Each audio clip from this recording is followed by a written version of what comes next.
من قبل وجبت له شفاعتي صدق الله مولانا العظيم وبلغنا رسوله النبي الامين المعين المكين الكريم ونحن على ذلك لمن الشاهدين والشاكرين والحمد لله رب العالمين.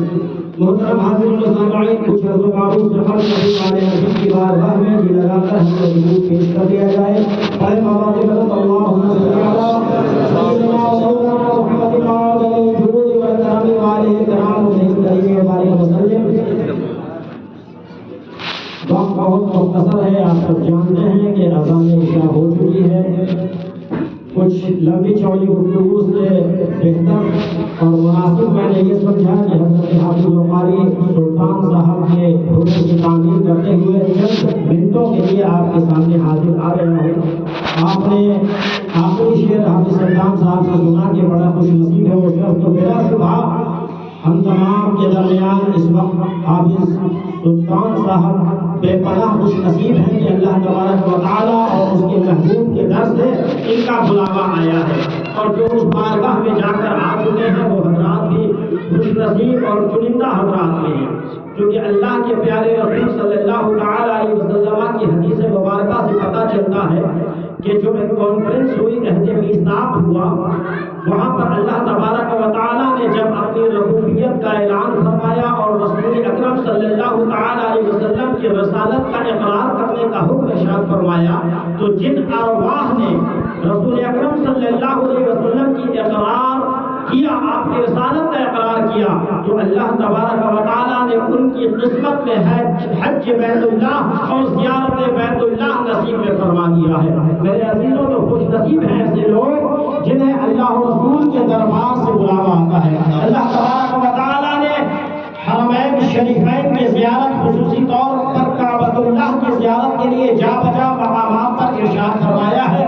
انہی میں سے میں نے ایک آیت چنا جس میں قرآن مجید میں ارشاد ہوا وَأَتِمُّوا الْحَجَّ وَالْعُمْرَةَ لِلَّهِ، اور حج کرو، عمرہ کرو اللہ کی رضا کے لیے. میرے عزیزوں، تو یہ جو سفر ہمارا ہوتا ہے، خانہ کعبہ کا سفر، مدینہ المنورہ کا سفر، یہ خالصتاً اللہ تبارک و تعالیٰ نے جو حکم ارشاد فرمایا کہ وہ اس کی رضا کے لیے ہونا چاہیے. اس میں کسی قسم کی کوئی ریا نہیں، یعنی دکھاوا نہیں ہونا چاہیے، کسی قسم کا نام و نمود نہیں ہونا چاہیے، اس میں کسی قسم کی جو ہے اپنے آپ کو یہ کوشش نہیں ہونا چاہیے کہ کل کو لوگ مجھے حاجی کہنا شروع کر دیں گے.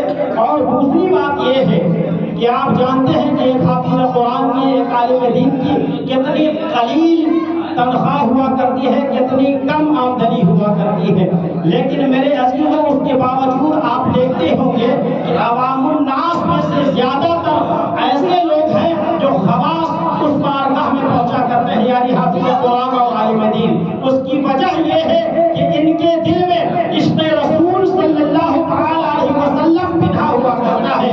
اعلیٰ حضرت نے کیا ہی خوب ارشاد فرمایا ہے، حاجیوں آؤ شہنشاہ کا روضہ دیکھو، حاجیوں آؤ شہنشاہ کا روضہ دیکھو. کعبہ کو دیکھ چکے، کعبے کا کعبہ دیکھو. میرے عزیزوں، عشق رسول صلی اللہ تعالیٰ علیہ وسلم اس بات کا متقاضی ہے، اس بات کا ڈیمانڈ کرتا ہے کہ اگر تم مجھ سے عشق کا دعویٰ کرتے ہو تو میری سیرت پر بھی چلو اور میری بارگاہ میں آنے کے لیے مچلتے بھی رہو، کیونکہ اللہ کے رسول صلی اللہ علیہ وسلم نے اپنی بارگاہ میں آنے والوں کے لیے یہ بشارت عنایت فرمایا ہے، من زار من قبری وجبت لہ شفاعتی، جس نے ہمارے قبر کی زیارت کر لیا اس کے اوپر ہماری شفاعت. بے شک سبحان اللہ. اور ایک روایت میں آتا ہے من زار من قبری حلت لہ شفاعتی، جس نے میرے قبر کی زیارت کر لی، روضہ رسول اکرم صلی اللہ علیہ وسلم کی زیارت سے اپنی نابینا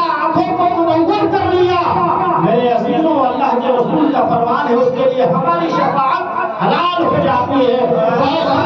اور یہاں تک فرمایا ہے کہ اے میرے عزیزوں، تمہیں دنیا میں جو آنکھ ملی ہے، آپ نے اس آنکھ سے لندن دیکھ لیا، یورپ دیکھ لیا، امریکہ دیکھ لیا، دبئی اور کینیڈا دیکھ لیا، سب دیکھ لیا، پھر بھی آپ نابینا ہے. آپ آنکھ والے اس وقت ہوں گے جب زیارت حرمین شریفین. واہ بات ہے، واہ واہ واہ. لہذا ہمیں اور آپ کو چاہیے کہ ہم حالات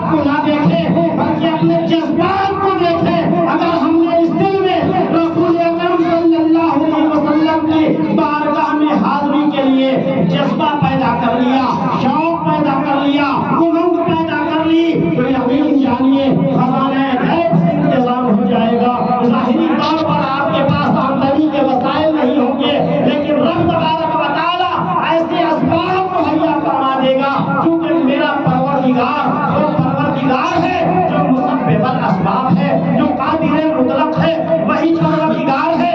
ان اللہ علی کل شیء قدیر. میرے عزیزوں، آپ نے بھی اپنی آنکھوں سے دیکھا ہوگا کہ کروڑ پتی اور لاکھ پتی پڑے رہ جاتے ہیں اپنے محلوں میں، اور اس کے رسول سے سرشار جو بندہ دن رات تڑپ رہا ہوتا ہے، اللہ کے رسول کا کرم ہوتا ہے اور اس دربار میں حاضری کی سعادت میسر آ جایا کرتی ہے. میرے عزیزوں، فضائل عمرہ، فضائل حج اور حاضری مکہ المکرمہ، حاضری مدینہ المنورہ پر بے شمار فضائل بے شمار کتابوں میں درج ہیں. اگر انہیں بیان کرنا شروع کیا جائے تو رات ختم ہو جائے گی، بات ختم نہیں ہوگی. لہذا جماعت عشاء کا وقت قریب سے قریب تر ہے. میں اسی کے ساتھ اپنی گفتگو کو ختم کرتا